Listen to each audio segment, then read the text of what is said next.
name is Chelsea and welcome back to my channel. For today's video, I want to talk about some books that remind me of Mass Effect.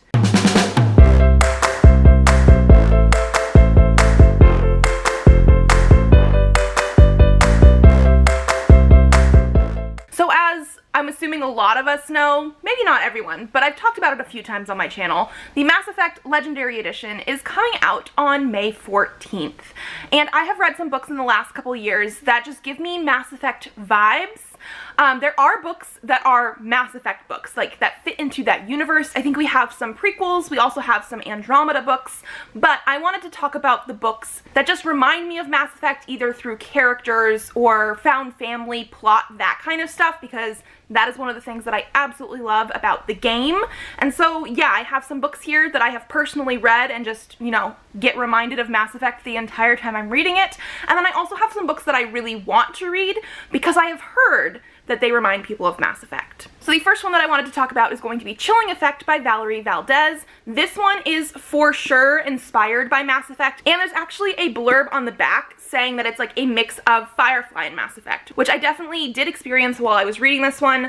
This was so much fun, and there are definitely a ton of Easter eggs in here related to Mass Effect. I don't want to say that it's like ripping off Mass Effect, because it is not, but there are like little hints and things in here that if you are a Mass Effect fan, you are definitely going to pick up on, whereas if you haven't played Mass Effect before, I don't think you'll really know that. Like, there is one scene where our main character is on a space station, I believe it is, and she gets into the elevators, and there's a whole like little aside to like how long the elevator ride is taking, that kind of thing. Just like little hints and pieces that I just really enjoyed. But also this does take place on a spaceship with not a full human crew, so we do have alien companions in here as well, and some of them give me Mass Effect vibes. This book follows our main character of Eva, who is basically on a mission to rescue her sister from a crime syndicate called the Fridge. It's a little bit weird, there's something to do with like cryo stuff in there,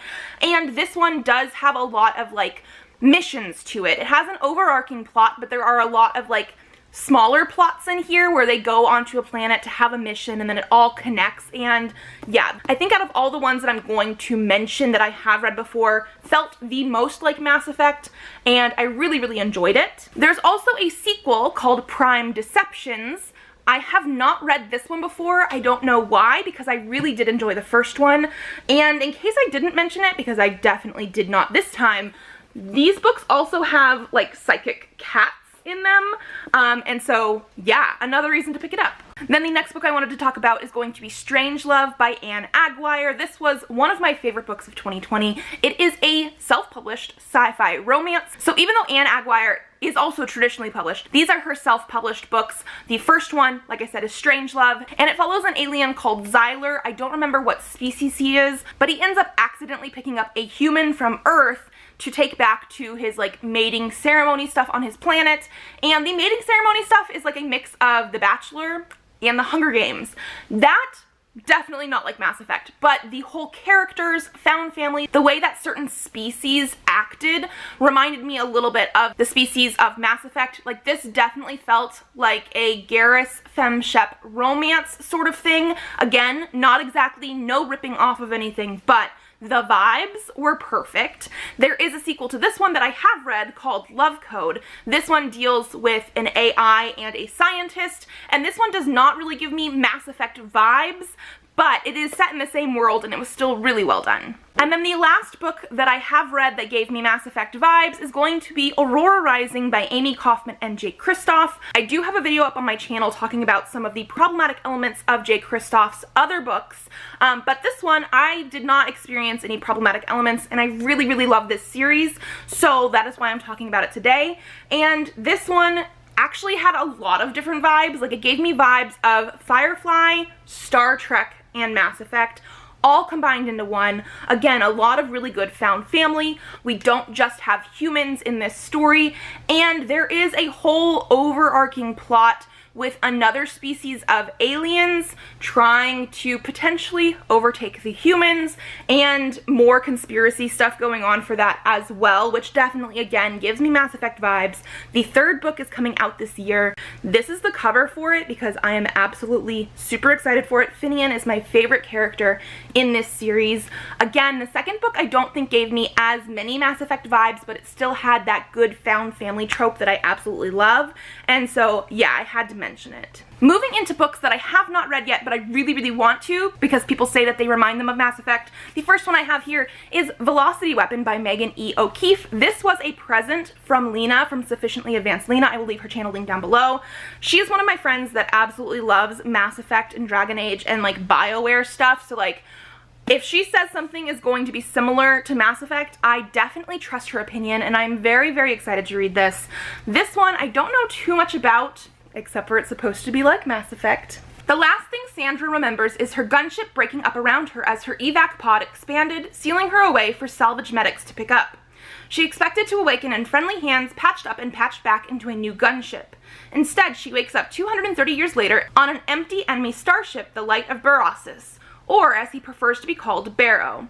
The war is lost, the star system is dead. But is that the full story? After all, in the vastness of space, anything is possible. I don't know much else. I need to read it. The next one that I definitely need to get to is A Long Way to a Small Angry Planet by Becky Chambers. This is a 4-book series, I believe it is, that has recently finished, so like I can totally marathon these when I get to them if I would like to. I've heard this has amazing found family vibes, and I'm very, very excited. Rosemary Harper doesn't expect much when she joins the crew of the aging Wayfarer. While the patched up ship has seen better days, it offers her a bed, a chance to explore the far off corners of the galaxy, and most importantly, some distance from her past. An introspective young woman who learned early to keep to herself, she's never met anyone remotely like the ship's diverse crew, including Sissix, the exotic reptilian pilot, chatty engineers Kizzy and Jinx, who keep the ship running, and Ashby, their noble captain. Life aboard the Wayfarer is chaotic and crazy, exactly what Rosemary wants. It's also about to get extremely dangerous when the crew is offered the job of a lifetime. Tunneling wormholes through space to a distant planet is definitely lucrative and will keep them comfortable for years, but risking her life wasn't part of the plan. In the far reaches of deep space, the tiny Wayfarer crew will confront a host of unexpected mishaps and thrilling adventures that force them to depend on each other. To survive, Rosemary's got to learn how to rely on this assortment of oddballs, an experience that teaches her about love and trust, and that having a family isn't necessarily the worst thing in the universe. The next one is the Expanse series. The first one is Leviathan Wakes by James S.A. Corey. This is another one that Lena absolutely loves, and so I definitely need to get to it. Humanity has colonized the solar system, Mars, the moon, the asteroid belt, and beyond, but the stars are still out of our reach. Jim Holden is XO of an ice miner making runs from the rings of Saturn to the mining stations of the belt, when he and his crew stumble upon a derelict ship, the Scapoli. They find themselves in possession of a secret they never wanted, a secret that someone is willing to kill for, and kill on a scale unfathomable to Jim and his crew. War is brewing in the system unless he can find out who left the ship and why. Detective Miller is looking for a girl, one girl in a system of billions, but her parents have money and money talks. When the trail leads him to the Scapoli and rebel sympathizer Holden, he realizes that this girl may be the key to everything. Holden and Miller must thread the needle between the Earth government, the outer planet revolutionaries, and secret corporations, and the odds are against them. But out in the belt, the rules are different, and one small ship can change the fate of the universe. And then the last one I wanted to talk about today is a repeat author, actually. It's another Anne Aguirre, and this one is traditionally published, and it's called Grimspace. It's the first book in a series, and I don't know much about it, but it's been on my radar for a while, and I have seen it on lists of books that remind people of Mass Effect. So this one just says, as the carrier of a rare gene, Sarantha Jax has the ability to jump ships through Grimspace, a talent which makes her a highly prized navigator for the Corps. Then a crash landing kills everyone on board, leaving Jax in a jail cell with no memory of the crash. But her fun's not over. A group of rogue fighters frees her, for a price, her help in overthrowing the established order.